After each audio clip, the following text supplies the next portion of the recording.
Hi, Wes Allen here to talk about BF1, Morgansfort, the Western Lands campaign for Basic Fantasy RPG. Morgansfort is, in a way, an homage to both B1, the Keep on the Borderlands, and X1, the Isle of Dread from back in the Moldvay Cook era of basic D&D.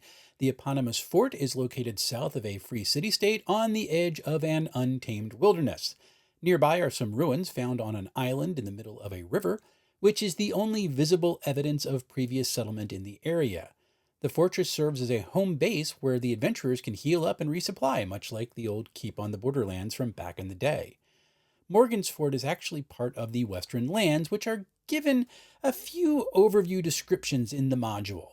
The presentation of the wider world gives off vibes of the known world from Cook's expert set back in the day, and gives the table a sandbox in which it can play. And there are three adventures in the book. The first is the Old Island Fortress, which is a two-level dungeon found in the ruins previously mentioned. This is a great starter dungeon because it's literally only 840 yards from the safety of the fort. Adventurers can delve in and then go back out to lick their wounds before they delve again. The Nameless Dungeon is then a three-level dungeon, which is about a day's march away from the fort's safety, which is good for more experienced adventurers. The third adventure, The Cave of the Unknown, another homage there, adds some complexity to the adventure by introducing a time limit to succeed in the quest. All in all, it is a great introductory arc for lower level characters and a perfect setup for an extended campaign, whether or not the GM decides to set the adventures in the Western Lands or a world of their own making. Really, really cool.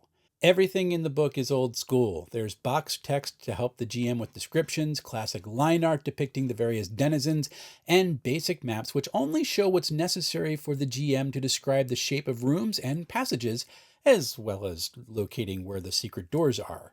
It's ideal fodder for a player who wants to map the dungeon as they go along. Really old school. Now, my copy of Morgansfort is the previous OGL version, but a new Creative Commons printing, which has all the OGL material stripped from it, has since been released. The folks behind BFRPG also used the opportunity to add new artwork and updated the maps for a more modern feel while keeping them easy to read. This version can be purchased from Lulu for, get this, $5.20. Why is it so inexpensive? Because Basic Fantasy is an open source community project. They sell books at cost and even tell you not to bother because you can download the PDF for free from basicfantasy.org. It costs you nothing to go and check it out for yourself, so why wait? Just scan that code right there and dive in.